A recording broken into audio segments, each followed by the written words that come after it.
What's up, everybody? Welcome to another edition of Mile High Hockey. Mike and Will with you as always. And Mike, listen, man, Pittsburgh was fun on Tuesday night. You close out a 4-1 road trip with a 6-2 win over the Penguins. Mikko Rantanen gets his third hat trick in 30 games. That's kind of hard to wrap your mind around. He may break some records this year, not only in Avalanche history, but in franchise history with the Quebec Nordiques as well. But all I could think about, I was happy about the hat trick. That price on that contract that we're all hoping and praying for keeps going up, up, up.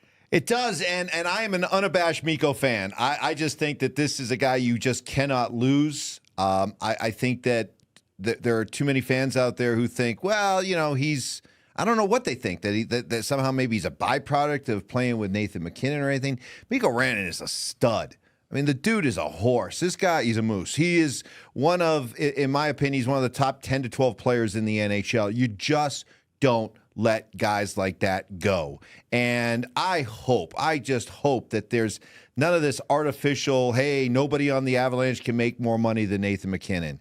I hope that's not the case, because that would be dumb. That would be short-sighted.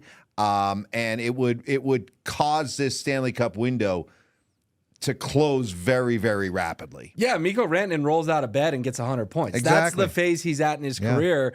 And again, when you talk about 3 hat tricks in 30 games, Mike, 1 hat trick in a season used to be a big deal.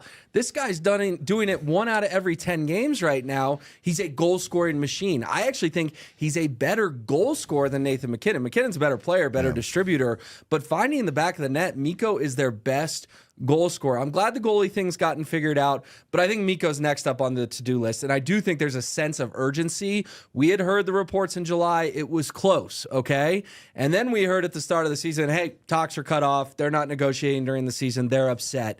Can we all get in the holiday spirit, revisit these things, and maybe a nice Christmas holiday present to Avs fans, get this thing done soon? Do you have any theory as to why it hasn't gotten done? Well, I think there was a frustration that they felt like in July and August, when these things should get done, that they were really close. And I think it was an emotional reaction from Mikko's camp when the puck dropped night 1 in Vegas. They said, nope, we're done. Right. We're done. I think cooler heads can prevail. Okay, they're 17-13 now. Feels like they're going to start rolling. Yep. Feels like Mikko's going to have another career year on top of careers the last couple of years. I think he wants to be in Denver. I think he wants to be in Colorado. I'm kind of joking about the holiday season thing, but I'm kind of not. It does feel like a perfect time on the calendar to just put this, not drama, but sort of tense negotiations aside, hammer out a deal. Yeah, let's get this done. Let's not worry about him being the highest paid player on the team from an annual average type of deal. I don't think Nathan MacKinnon doesn't strike me. I think Nathan MacKinnon would much rather have Mikko Rantanen riding shotgun than worried about Mikko making more money than he is. I think Nathan MacKinnon strikes me as the kind of guy, hey, go get yours. Great. Just keep moving the bar up, and everybody's going to benefit from it in the long run. But you also have, though, the uncertainty of Gabe Landeskog, the uncertainty of Val Nichushkin moving forward. And I just wonder, is that playing a role in a hard cap sport in terms of being able to get this deal done? It could be. It definitely could be. Let me run some numbers by you, though. This is from Evan Ruwal, Denver Gazette, really good Avs writer. He broke this down the other day. He said, a reminder, the Avalanche are the only team that can offer Mikko Rantanen 8 years on a deal. So he says, let's just do some math here. Right? The number we keep hearing is 14 AAV, $14 million average annual value. 14 times 7 is $98 million, okay? So if he wanted a 7-year deal from someone else, 14 a year, he'd make $98 million.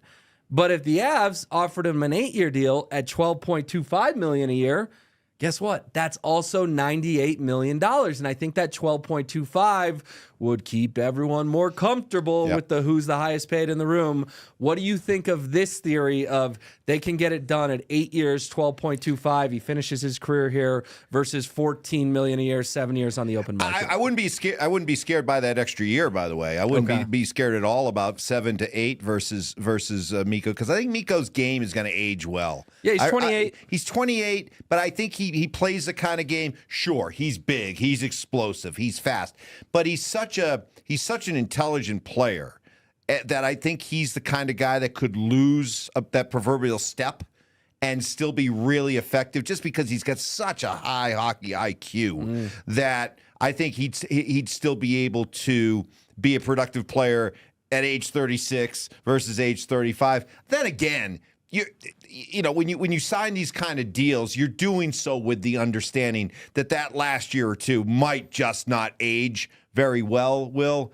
But what you're paying for is the idea that we're in a championship window, right, and we want to be able to get those first 4 or 5 years of that deal, prime Mikko, to make sure that you maximize this championship window. Exactly. And you know what? If 2034, he doesn't look like himself, and he's got 3 Stanley Cup rings, who cares? I guess it'd be 2032, but you know what I'm saying. It's a long ways in the future, a couple presidential terms from now. I think that's on everyone's holiday wish list now that the goalie situation has been figured out is a Mikko extension. By the way, have you heard my second? I'm kind of on a heater right now because I did call that the Avalanche would have 2 completely different goaltenders a month ago. You did? You said it on this show. This is my, I'm going to pull up from half court heat check prediction, okay? Avalanche have, as we're talking right now, they have 27 games left before the highly, highly anticipated Four Nations face-off. They're going to win at least 20 of these 27 games.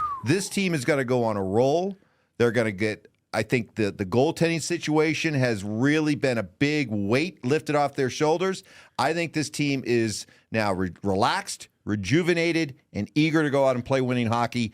I think they rip off at least 20 wins before the Four Nations face-off tournament. And when they break in February, this team will be back to being one of the top 3 teams in the West. Well, that would put them at 37-20. Just some quick math. If they go 20-7, 37-20. What's that, 74 points? Yeah, you're probably near the top of the Western Conference standings. I don't think anyone wants the President's Trophy, but you're probably in that conversation, and that would feel good because right now they're sort of, as we've discussed for months, kind of a fringe wildcard team. They're currently in it as we sit here today. Some news out of morning skate. Looks like it'll be Scott Wedgwood tonight again. We'll have to wait on the Mackenzie Blackwood debut.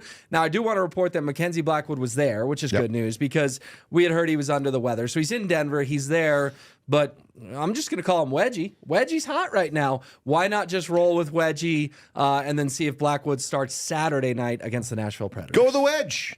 He played really well on the road trip, and why not? I mean, we're eager to see Blackwood, and we will. But hey, the wedge is doing his. You call him Wedgie? Wedgie. I like the wedge. Yeah, Wedgie. Yeah. Wedgie. The wedge is more of that's kind of. Well, and we all know what a wedgie is. Yeah. So, yeah. Do you give or get wedgies when you were a kid? When I was a kid. I was like, Mike, I'm doing neither. Were you on the receiving end or the giving end? Probably more on the receiving end. That's kind of what I thought. Yeah, kind of. We've gone off the rails. Let's get it back on real quick before we go. All right. Is there a chance that this is a dual goaltender situation, or was Mackenzie Blackwood brought in to be the number he was one? Brought in with the idea of being the guy, and so Scott Wedgwood is looking like a really good backup for this team. But they brought this guy in with the idea because Bednar said that they did not bring him in with the idea of just being a rental. No, they want to get him done too. They envision him being their next goaltender of the future, which we've seen now. 4 of these goaltenders of the future roll through town over the last few years. So hopefully this one stays. As long as we get another parade out of it at some point. That's what we're all craving. That's right. A second championship, second parade, more rings for Nathan MacKinnon, Mikko Rantanen, Cale Makar, and the rest of the team. All right, Mike, that was fun. Yep. We will be back next Tuesday as the Avalanche hopefully get rolling, and maybe even Mikko Rantanen gets an extension done.